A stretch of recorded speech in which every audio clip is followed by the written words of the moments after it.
ہمارا ملک Oxford university سے بھی گیا گزرا ہے کہ سارے کنوکٹڈ بندوں کو عہدوں پہ بٹھا دیا. کیا وہ وزیر اعظم ہو کیا صدر ہو, سب کی کیسز خدا جانے کہاں سے نیب نے کرم فرمائی کر کے کلین چٹ دے دی. آپ نے یہاں پر دیکھا ہوگا کہ یہاں پر ایک کوئی غریب بندہ اگر کسی کی ضمانت دے تو اس کو تو خاندان سمیت اٹھوا لیا جائے, مگر یہاں پر اسٹامپ پیپر پہ 4 ہفتوں کی ضمانت پہ 4 سال گئے اور اس کے بعد ان کو جسوں نے ضمانت دی ان کو وزیر اعظم بنا دیا. یہاں پر ہمارے جو وزیر اعلیٰ سندھ ہیں جو نیب کی پیشیاں بھگت رہے ہیں, ان سے آ کے چیئرمین نیب یا جو وہ آ کے یہاں پر سندھ کے حالات کے اوپر گفتگو کر رہے ہیں.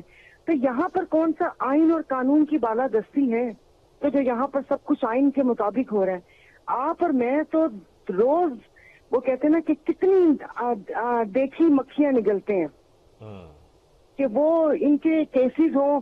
بسرا صاحب نے کافی ساری باتیں کر دی کہ جو یہاں پر پتہ چلتا ہے کہ یہ ان کی جو سیٹیز کا ہوا اور اس کے بعد خالود والا اور وہ چھابڑی والا اور یہ اور وہ سب کچھ آپ کے میری آنکھوں کے سامنے ہو رہا ہے. ابھی آپ نے انہوں نے تعلیم یا یونیورسٹی کی بات کریں, ایجوکیشن کا کیا حال کیا کہ جو ایک بیوروکریٹ جو ان کا من چاہا بیوروکریٹ ہے اس کے بچے کی فیس وہ کرنے کے لیے اور وہ جو وہاں کے ان کے پرنسپل تھے انہوں نے استعفیٰ دے دیا اور چلا گیا. ابھی خبر ہے کہ جو وزیر تعلیم نے کہا ہے کہ کوئی پروفیسر تھے وہ بھی کچھ بننا چاہ رہے تھے اور 2 کروڑ رشوت لے کر آئے. تو یہ کیسی باتیں کر سکتے ہیں اور اس طرح کی باتیں کسی کے بارے میں.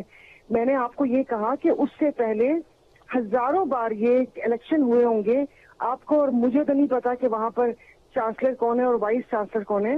صرف ایک بندے کے کانٹیسٹ کرنے کی وجہ سے اس وقت پوری دنیا کا میڈیا کی یہ الیکشن زینت بنا ہوا ہے اور سب سے زیادہ سینا کو بھی یہیں پر ہو رہی ہے ہمارے پاکستان میں.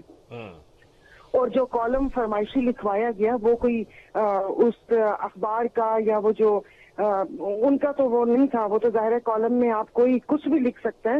اور پہلی وہ حضرت مولانا حسرت موہانی یاد آ گئے مجھے کہ میں انڈیا میں رہ کے مسلمان بن کر مرنا پسند کروں گا کہ بجائے کہ وہاں مجھے کوئی کافر کہہ کے مار دیں.